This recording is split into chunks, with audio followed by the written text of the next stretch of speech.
이주민 200만 시대, 다민족, 다문화 사회로 나아가고 있는 요즘 대한민국 이주민의 삶은 어떨까요? 오늘의 주인공 이주민센터 친구 윤영환 대표님과 함께 이주민과 또 진정한 친구가 되는 방법 이야기 나눠보죠. 윤영환 대표님 안녕하세요. 예, 안녕하십니까. 예, 반갑습니다. 반갑습니다. 우리 청취자 여러분께 자기소개를 한번 해주시죠. 예, 저는 윤영환이라고 합니다. 이주민센터 친구 대표를 맡고 있고요. 법무법인 덕수라는 사무실에서 20년 동안 변호사로 근무하고 있습니다. 네. 근데 이주민센터 이름을 친구라고 지신 것 같아요. 네. 이게 어떤 곳이죠? 저희 친구 이주민센터는 서울에서 외국인이 제일 많이 살고 있는 대림동에 있습니다. 그리고 이제 저희가 변호사들이 좀 모여서 설립을 했고요. 네. 현재 2명의 상근 변호사와 2명의 활동가가 상근을 하고 있고, 저희 기본 모토는 평화의 씨앗, 이주민의 든든한 벗이라는 모토를 가지고 어려움에 처한 그 외국에서 온 그 이주민들을 돕고 친구가 돼서 우리 사회가 다 같이 이제 잘 공존하는 그런 사회를 만들어 보자라고 열심히 활동하고 있습니다. 어떤 목표를 가지고 친구를 설립을 하셨죠? 예, 10여 년 전에 이제 제가 단체를 만들자라고 제안하면서 가졌던 꿈은 조금 거창하지만 아시아 평화 인권 네트워크였습니다. 그래서 일하기 위해서, 살기 위해서, 또 배우기 위해서 한국에 온 그런 외국인들이 환대받고 도움을 받고 친구가 돼서 다시 고향으로 돌아가거나, 또 한국에 계속 사는 사람들은 고향에 있는 가족들하고 이렇게 오고 가고 교류를 하지 않습니까? 네. 이런 과정에서 이런 그 친구가 된 이런 사람들의 그 연결이 네트워크가 되고, 그 네트워크가 어쨌든 이 세상을 조금이라도 더 좋아지게 하는 평화의 씨앗이 되도록, 징검다리가 되도록 해야겠다라고 생각을 했고, 또 소수자와 이주민이 차별받지 않고 공정하게 대우받는 그런 사회가 또 건강한 사회고, 그렇게 우리 사회가 나가야 한다라고 생각을 했습니다. 네. 아시아 평화 인권 네트워크를 지향했는데 실제로 저희 지금 활동은 이제 한국 안에서의 어떤 그런 인권 지원, 네트워크 활동, 어떤 문화 운동, 혐오나 이런 걸 줄이는 그런 데 주력하고 있죠. 예, 그러니까 이렇게 이름을 붙이시면서 슬로건을 아시아 평화 인권 네트워크를 꿈꾼다라고 하셨는데, 주로 이주민 중에서 아시아계 이주민들이 주로 많이 계시겠군요. 그러니까 초기에 그랬죠. 근데 지금은 사실은 뭐 전 세계 이주민들이 아프리카부터 저 중동, 저 남미 뭐 곳곳에서 이제 다 지금 오고 있고요. 그분들과 함께 이제 돕고 좀 교류하고 하면서 하나씩 만들어가고 있습니다. 예. 대한민국의 아까 소수자 말씀하셨는데 수많은 소수자 또 약자 이런 그룹 중에 특별히 이주민의 마음을 갖게 된 그런 계기가 있으셨나요? 저는 하여튼 20대부터 이 탈북민에 관심이 많았고요. 그리고 또 제가 20대, 30대 요 무렵에 이제 이주 노동자에 대한 차별이 굉장히 심했어요. 그래서 그런 문제가 장기화되거나 하면 안 된다. 그리고 이주민 숫자 점점 많아지고 있는데 이게 갈등 국면으로 가면 사회가 불안정해지고 오히려 그들이 조화롭게 같이 살 수 있는 그런 사회가 되는 게 필요하다라고 생각을 해서 저는 특별히 좀 관심이 많이 가는 거죠. 외국인 친구가 있었으면 좋겠다는 생각도 있었고, 또 제가 그들에게 친구가 돼주고, 아주 소박하게는 이렇게 서로 돕고 만나고 마음을 나눌 친구가 되면 그들의 고향에 가면 그 집에 가고, 그러니까 일반 관광이나 이런 게 아니라 삶을 나누고 실제 살아가는 걸 이해하는 그런 어떤 관계들이 형성되는 게 저는 아주 중요하다는 생각을 가지고 있거든요.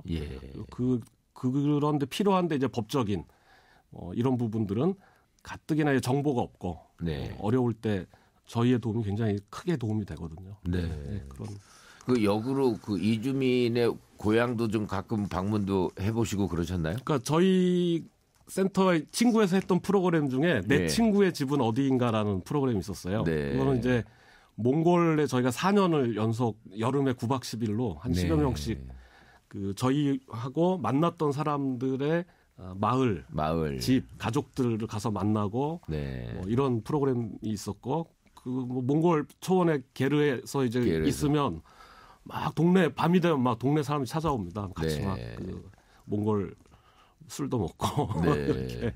징기스, 네, 뭐 그런 보드카 이런 거. 네. 이주민을 이제 그렇게 해서 마음에 가까이 두셨는데, 근데 이제 아까 법률가들이 주축이 됐다고 말씀을 하셨어요. 근데 센터 처음 세우실 때 초반에는 정말 다들 그 황무지에 뭘 만들려면 다 어려움이 있지 않습니까? 맞습니다. 그 어려움도 많으셨겠어요. 그러니까 우선은 이제 재정적인 어려움이 늘 이런 새로 시작한 단체는 있고요. 네. 그걸 또 떠나서 이제 뭐 이주민을 지원하자라고 했지만 또 막상 무엇을 할까 뭐 이런 고민들도 좀 되더라고요. 그리고 또 대림동에 이주민이 많지만 또 저희가 알려져 있지 않으니까 찾아오는 사람들 숫자도 좀 적고 그런 좀 그 애로가 좀 있었는데 저희가 한 2년 차, 3년 차쯤 됐을 때 라파엘 클리닉이라는 그 의사들이 만든 진료기관이 있습니다. 무료 라파엘 클리닉. 대학로 쪽에. 거기에 저희가 이제 봉사활동을 하게 됐어요. 법률 상담을 매주 명절에도 한 번도 안 빠지고 그 라파엘 클리닉에 그렇죠.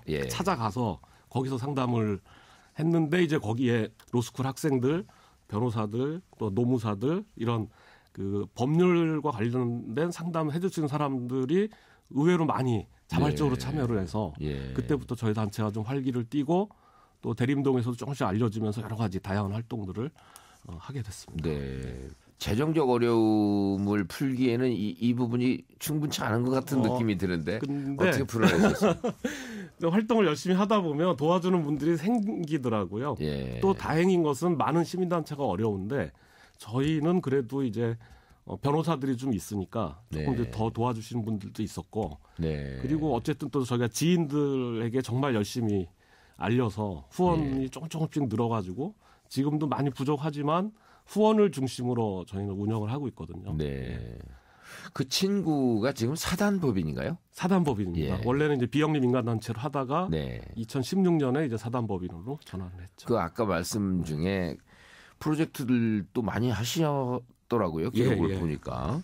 근데 어떤 것들이 주로 있었습니까? 한번 소개 좀 해주시죠. 저희가 이제 단체 규모에 비해서는 상당히 다양한 활동들을 많이 해왔고 또 변호사가 중심이 돼 있지만 사실 저희가 사무실 그러니까 저희 센터를 대림동에 둔 것도 현장에서 이주민들을 만나면서 같이 호흡하면서 일을 해야 된다라고 생각을 하고 있었기 때문에 그 다양한 이제 교류들이 있었고요.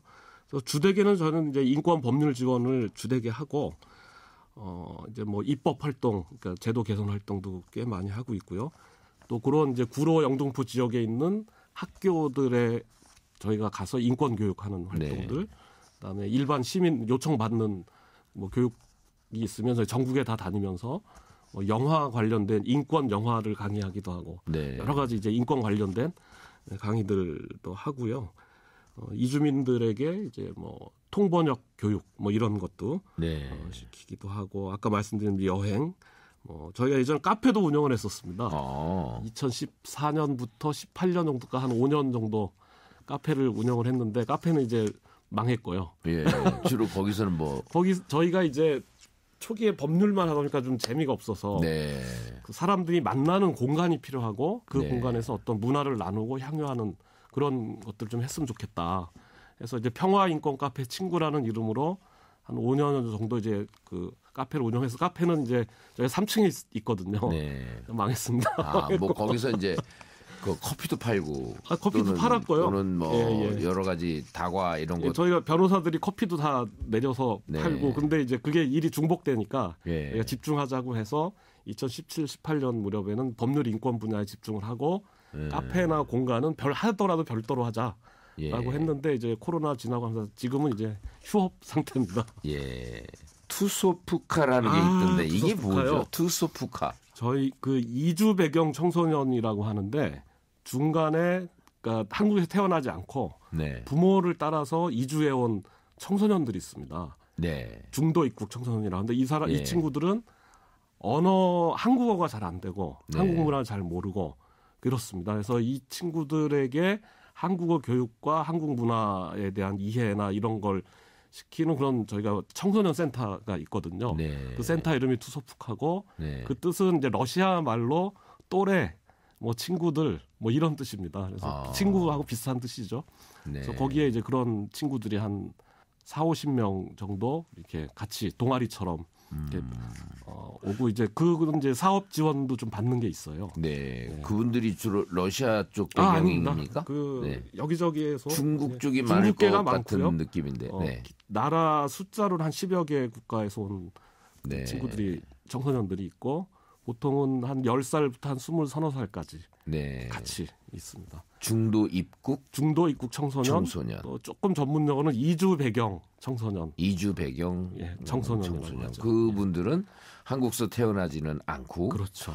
부모가 한국으로 이주를 할 때 같이 들어온 예. 그런 청소년들이 그러니까 여러 가지로 취약합니다. 예, 이주 배경 청소년이라고도 하고 중도 입국 청소년. 네. 어렵네요. 언어가. 그런 여러 가지 이 프로그램 중에 지금 막 기억에 남고 이거는 진짜 잘한 것 같다. 그런 프로그램 하나 있으면 꼽아 보시죠. 제가 지금 뭐 몇 가지 말씀드린 거 외에도 어쨌든 저희 친구 센터의 가장 중요한 것은 상근 변호사가 이주민만을 대상으로 어떤 법률 인권 지원을 하는 단체가 거의 없습니다. 네. 몇 개 있긴 한데 그래도 또 현장에 있으면서 안정적으로 이렇게 지원해주고 있는 단체는 이제 저희가 거의 이제 유일하고 그걸 저희가 네. 가장 중요한 사업으로 하고 있고요. 또 하나는 저희가 아주 아이 때부터 그 청소년 아까 말씀드린 청소년 네. 또 여성 노동 이렇게 어떤 생애 주기를 아우르는 어떤 법률을 중심으로 한 그 지원들을 저희가 하고 있는데 이게 좀 더 특이한 부분이고 네. 또 저희 센터에서는 혐오를 줄여야 한다는 것이 굉장히 중요하게 생각을 하고 혐오. 예. 네. 문화가 중요하고 네. 그런 의미에서 이제 문화 운동의 성격을 가진 네. 출판을 한다든지 저희가 책도 하나 냈었거든요.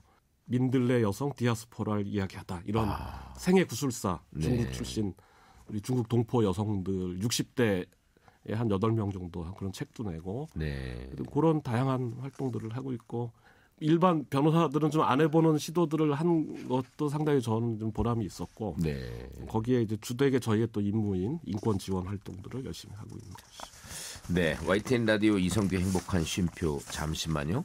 이런 사람 또 없습니다. 이주민들의 친구가 되어준 법률가 이주민센터 친구의 윤영환 대표님과 함께 나누고 있습니다. 윤 대표님, 네. 이쯤에서 우리가 노래 한 곡을 듣는데 어떤 네. 노래 하나 추천하시겠어요? 저는 그 이랑의 늑대가 나타났다라는 네. 노래를 추천하고 싶습니다. 이 노래가 왜 추천돼야 됩니까 오늘? 뭐 들어보시면 아시겠지만 굉장히 비판적이고 진지한 네. 그런 이제 스토리를 가진 가사를 가진 노래인데 노래를 굉장히 판타지하게 어떤 음색과 연주와 그 언어와 이런 것들이 있습니다. 그래서 이거 저희 애가 좋아하던 노래를 듣다가 네. 저도 좋아하게 된 노래인데 같이 한번 들어보고 싶다 이런 생각이 들었습니다. 네, 그럼 윤영환 대표님이 추천하신 노래 이랑의 늑대가 나타났다 듣고 오겠습니다. 이른 아침 가난한 여인이 굶어 죽은 자식의 시체를 안고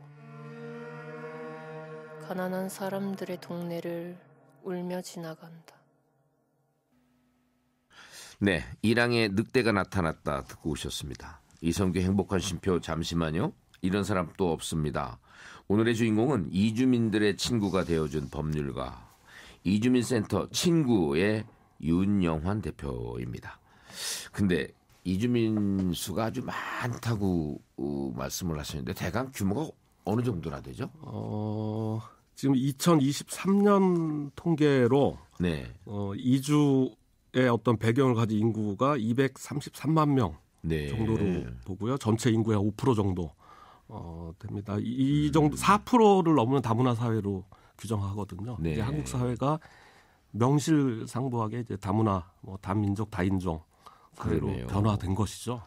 예, 결혼 이민이든 취업을 위한 이민이든 많은 부분들을 다 이렇게 아울러서 지금 한 233만. 네. 네. 장애인 인구가 한 250만 좀 넘는데 그 정도 되네요. 예, 그리고 지방선거 같은 데는 투표권도 가지고 네. 있거든요. 영주권자들은 지방선거 투표도 할 수 있고. 예. 그래서 이제 그런 영향력도 좀 커지고 있고. 네. 그렇습니다. 주로 이제 법률 쪽을 네. 지원을 해주시고 그쪽 영역을 담당을 하시니까 이제 여쭙겠는데 우리나라가 지금 이주민에 대해서 법적인 장치 이런 부분들이 튼실하게 좀 잘 돼 있나요? 어떤가요?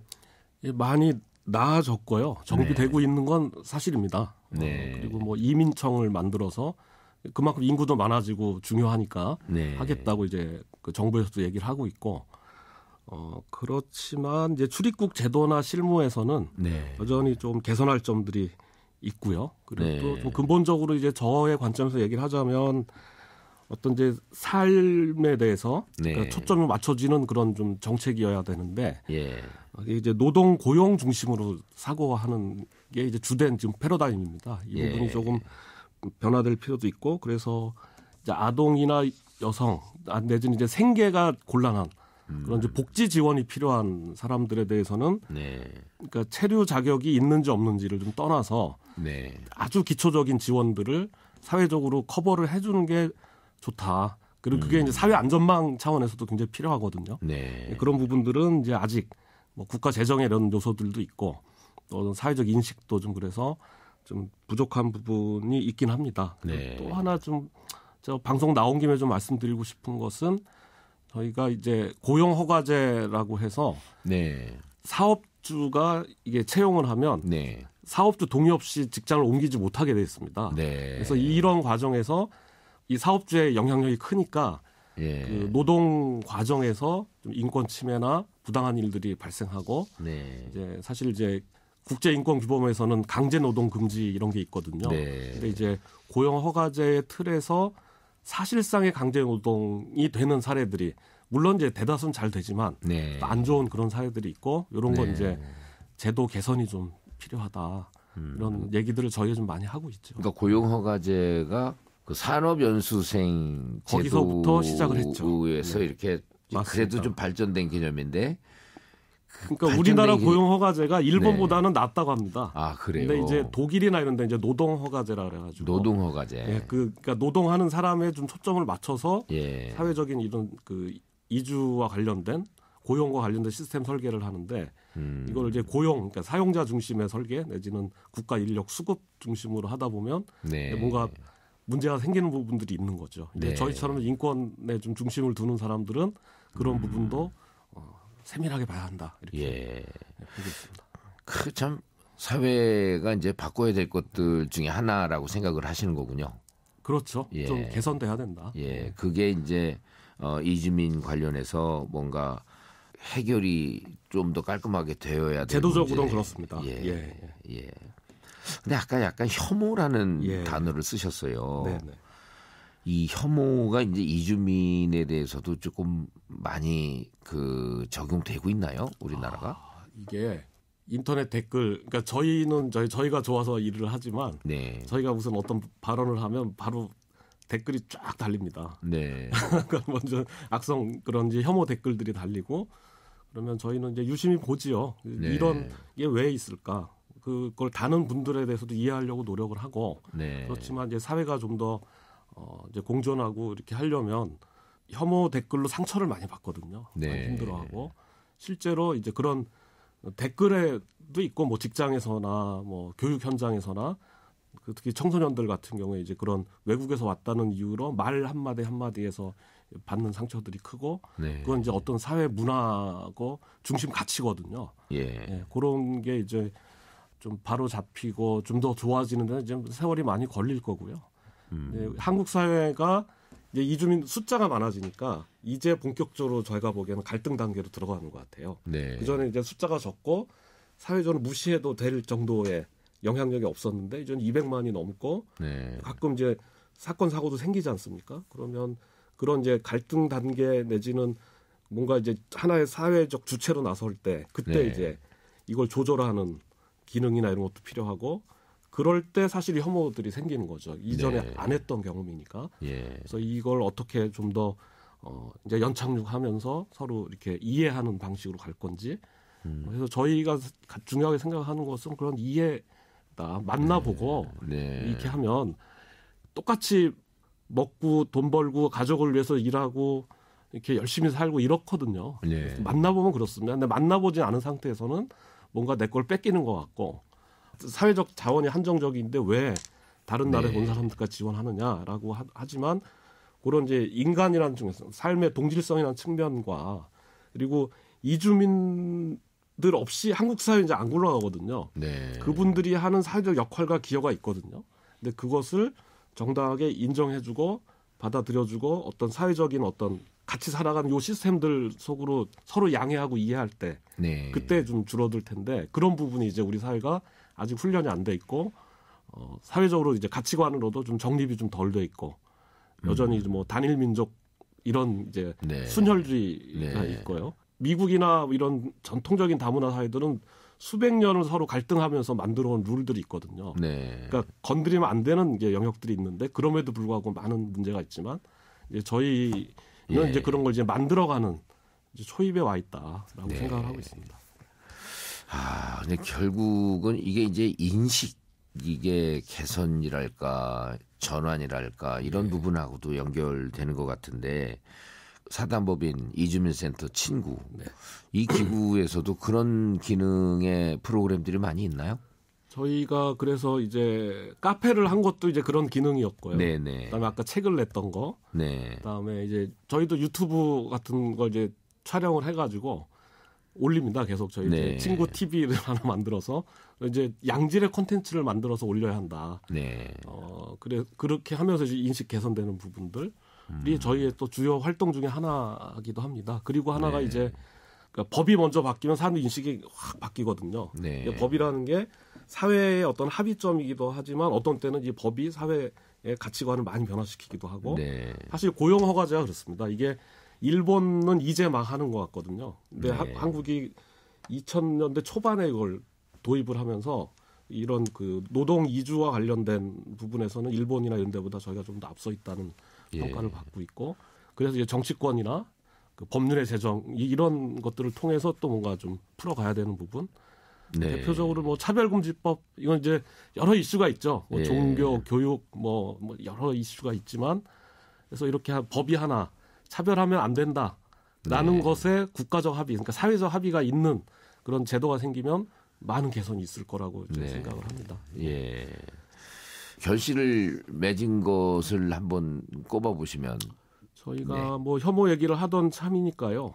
그 청년 경찰이라고 한 700만 찍은 인기 영화가 있었는데 거기가 이제 대림동을 이제 범죄에 속을 뭐 그 중국 동포들을 뭐 그 당사자 범죄자인 것처럼 묘사된 부분들이 여러 개 있어가지고 그때 당시 이제 이런 중국 동포들도 막 시위도 하고 그래서 그 문제가 이제 언론에도 많이 회자되고 했었는데 저희 단체에서 이제 그 청년 경찰 제작사를 상대로 그 정신적 피해 그 위자료 청구 소송을 해서 고등법원에서 화해가 됐습니다. 법적으로는 이제 쉽지 않은 부분이었는데 고등법원에서 화해가 돼서 제작사에서 정식으로 사과를 하고 이런 혐오가 양산되는 그런 차별적인 콘텐츠는 이제 만들지 않도록 노력하겠다. 뭐 그런 취지에 그래서 그게 이제 좀 이쪽 영역에서 어떤 선례처럼 됐고 사실 표현의 자유는 굉장히 중요하거든요. 그럼에도 불구하고 다른 사람의 권리를 침해하면서까지 표현의 자유가 인정될 수가 없어서 그 중심을 잘 잡는 이런 게 이제 한국 사회도 중요한 시기가 돼가고 있습니다. 그 이주민에 대한 차별 또 부정적 인식 이런 부분들을 이제 많이 해결하려고 노력을 하시는 시간이 벌써 10년이 흘렀네요. 그 사단법인 이주민센터 친구가 작년에 10주년을 맞이했네요. 맞습니다. 아련하시겠습니다. 그렇죠. 10년이. 아주 많은 일들이 있었고 처음에 뭐 아무것도 모르고 할 때 또 많이 도와주신 분들 정말 감사했고요. 앞으로 이주민과 공존을 위해서 사단법인 친구가 해야 될 계획 있으시면 말씀해 주시죠. 뭐 한두 가지 말씀드리면 어쨌든 저희가 주력으로 하는 법률 인권 분야 전문성을 깊이 하자. 그리고 이 시민운동이 지금 활동가들이 점점 줄어들고 있거든요. 공적인 관심이 좀 줄어들고 이래서 그래서 청년 그리고 이주민 당사자 이런 일할 수 있는 능력 있는 활동가들을 양성하자가 또 하나 저희 모토고 아까 말씀드린 혐오를 줄이는 문화와 교육 활동들도 더 충실하게 이렇게 해야겠다 생각하고 있습니다. 네, 이런 사람 또 없습니다. 이주민센터 친구의 윤영환 대표님 모시고 이야기 나눠봤습니다. 좋은 말씀 대단히 감사합니다. 감사합니다. 이런 사람 또 없습니다는 YTN 라디오 홈페이지와 유튜브를 통해서 다시 들으실 수 있습니다.